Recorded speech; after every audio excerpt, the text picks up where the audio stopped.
Good evening, folks. Triple Crown here, coming to you from Vancouver, British Columbia. This is a YouTube Wars Allied Turn 4 summary against HuntLikeDavid, and the Americans are in the war, and the British are they've been making a hard push in South Africa all game, or Northern Africa all game, but they've got a Canadian transport, a Churchill tank, a medium tank, ready to start heading up. And the British have very lightly made a push to sort of surround Tobruk. Now, the Italians can definitely break out, but why it was important for the British to do this was because they had a military base here in Sarenthia, so they wanted to capture that to prevent the Italians from building at their military base, because they can currently build 3 units per turn at their minor IC, and they have 1 military base left over here in Tripoli. So trying to get rid of that, or make things as hard as possible for the Italians to produce units. The British also built an escort carrier here in the water, and they built another Spitfire and another destroyer, and they're now convoying the Italians here. So trying to make things expensive for the Italians, as their economy, they now have all 3 of their NO bonuses, so an extra bonus 13. The British are making 57 next turn, so that's wonderful for them. Not so good for the Russians. There was a Barbarossa attack, and they went in hard, and they've got a large stack of units that I don't even want to count. All I can say is Russia rolled horribly for their economy, so Moscow is going to fall. It's not an if, it's a when, and that is going to be in 2 turns. So the Russians did do a little bit of a counterattack just to make things interesting, but it doesn't matter. So what else are they going to do with their stuff? So they did recapture the Baltic states, and they recaptured Karelia and built 10 infantry back home. They are making 50 next turn, but that is for 1 more turn before the Russians make their final push towards Moscow. So that's going to be interesting. The Italians did capture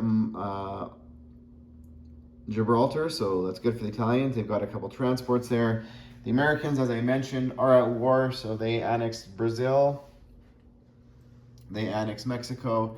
They built a transport and a destroyer.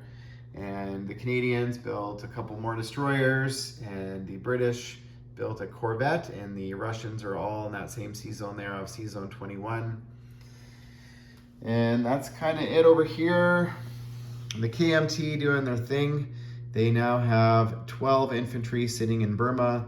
The British have 4. There's also a AAA there and a medium tank. So that is huge. The British also dispatched one of the Japanese out of the convoy zone box over here. So that was good for them. That was a one-on-one battle. And the Japanese did take back Siam. They took back, or they captured the Philippines, and they are getting rich. They think they have this money island as well. I don't have any roundel on it. But so they now have control of 4 of Money Islands, so their economy is starting to grow. They got a big stack here of about 8 or 9 units sitting in Siam. They're sitting in a naval base over here. They're sitting in a naval base with a fairly large navy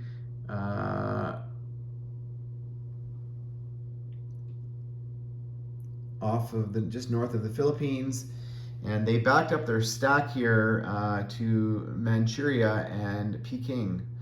So the KMT is not really anywhere close. They've got sort of 1 infantry buffers everywhere. The CCP has about 10 ground units still, and the Russians did liberate Vladivostok, but I don't think the Japanese care that much, because they are more concerned about they had to probably take the Philippines this turn or next turn and grab as many of the money islands as they can, and also start to reinforce their stronghold positions, which are their capital cities. So around Singapore, you know, protect it with via Siam, Hong Kong, and Shanghai. So, you know, and they still have a very large navy over here. America has got 2 transports in Hawaii, so 4 sea zones away from really doing anything. They could have attacked the Philippines this turn with 1 transport. That was going to be a suicide mission for their navy. So the Japanese built a Yamato and I think 5 destroyers. America responded in kind by building a carrier, a battleship, 7 destroyers, and an attack transport. They do have a tactical bomber that flew over from the east coast. So the battle of attrition continues. The Australians down here, well, they built an escort carrier, even though it's painted in British colors, and a destroyer. The British also built a destroyer here. Yeah, the British also built a medium tank here in Calcutta. And that is it for round 4. Thanks for watching, folks. Stay tuned for round 7.